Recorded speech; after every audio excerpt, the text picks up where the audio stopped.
துணையில இன்னைக்கான ப்ரமோ என்னன்னு பார்க்கலாம். சேரன் வீட்டுக்கு வந்த விஷயத்த கஸ்தூரி தெரிஞ்சுக்கிறாங்க.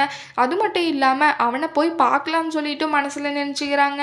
அதை நம்ம வீட்டுக்காரர்கிட்ட சொன்னா இதை செயல்படுத்த விட மாட்டாங்க. நம்ம மட்டும் போயிட்டு பார்த்துட்டு வந்துடலாம்னு சொல்லிட்டு போறாங்க. அப்போ சேரனை பார்த்து பேசுறாங்க. என்ன சேரா, எதுக்காக இந்த மாதிரி எல்லாம் பண்ண? உங்க தம்பிங்களை பத்தி யோசிக்க மாட்டியா நீ? எதுக்கு இப்படி பண்ணன்னு சொல்லிட்டு சொல்றாங்க. இல்ல, அவங்க வாழ்க்கை நல்லா இருக்கணும்னு சொல்லிட்டு தான் நான் கிளம்பி போனேன்னு சொல்றாங்க. என்னவோடா, நீ வந்த செஞ்ச போன எல்லாம் நடந்து முடிஞ்சிருச்சு.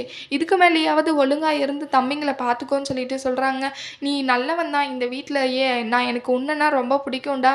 நான் என் பொண்ணை உனக்கு கல்யாணம் பண்ணி கொடுத்துருப்பேன். ஒரே ஒரு காரணம் என்னன்னா, இந்த ஜாதக விஷயத்தினால தான் நான் தராமல் இருந்தேன்னு சொல்லிட்டு சொல்றாங்க. அதை கேட்ட சேரனுக்கு ரொம்பவே ஷாக் ஆயிடுது. உங்களுக்கு எப்படி தெரியும்னு சொல்லிட்டு கேட்குறாங்க. சின்ன பிள்ளையிலேயே ஜாதகம் எழுதுறப்போ உன்னை பற்றின விஷயம் எனக்கு தெரியும்டா அப்படின்னு சொல்லிட்டு சொல்கிறாங்க. அதனால தான் கார்த்திகாவை உனக்கு நான் கல்யாணம் பண்ணிக்காமல் விட்டேன் அப்படின்னு சொல்கிறாங்க. அதை கேட்ட சேரனுக்கும் ரொம்ப கவலையாகவும் இருக்குது, ரொம்ப ஷாக்கிங்காகவும் இருக்குது. சேரன் ரொம்பவே ஃபீல் பண்ணுறாங்க. அடுத்து என்னெல்லாம் நடக்க போகுதுன்னு சொல்லிட்டு வரப்போகிற ப்ரமோவில் பார்க்கலாம். இந்த வீடியோ பிடிச்சிருந்தா லைக் பண்ணுங்கள். பாய்.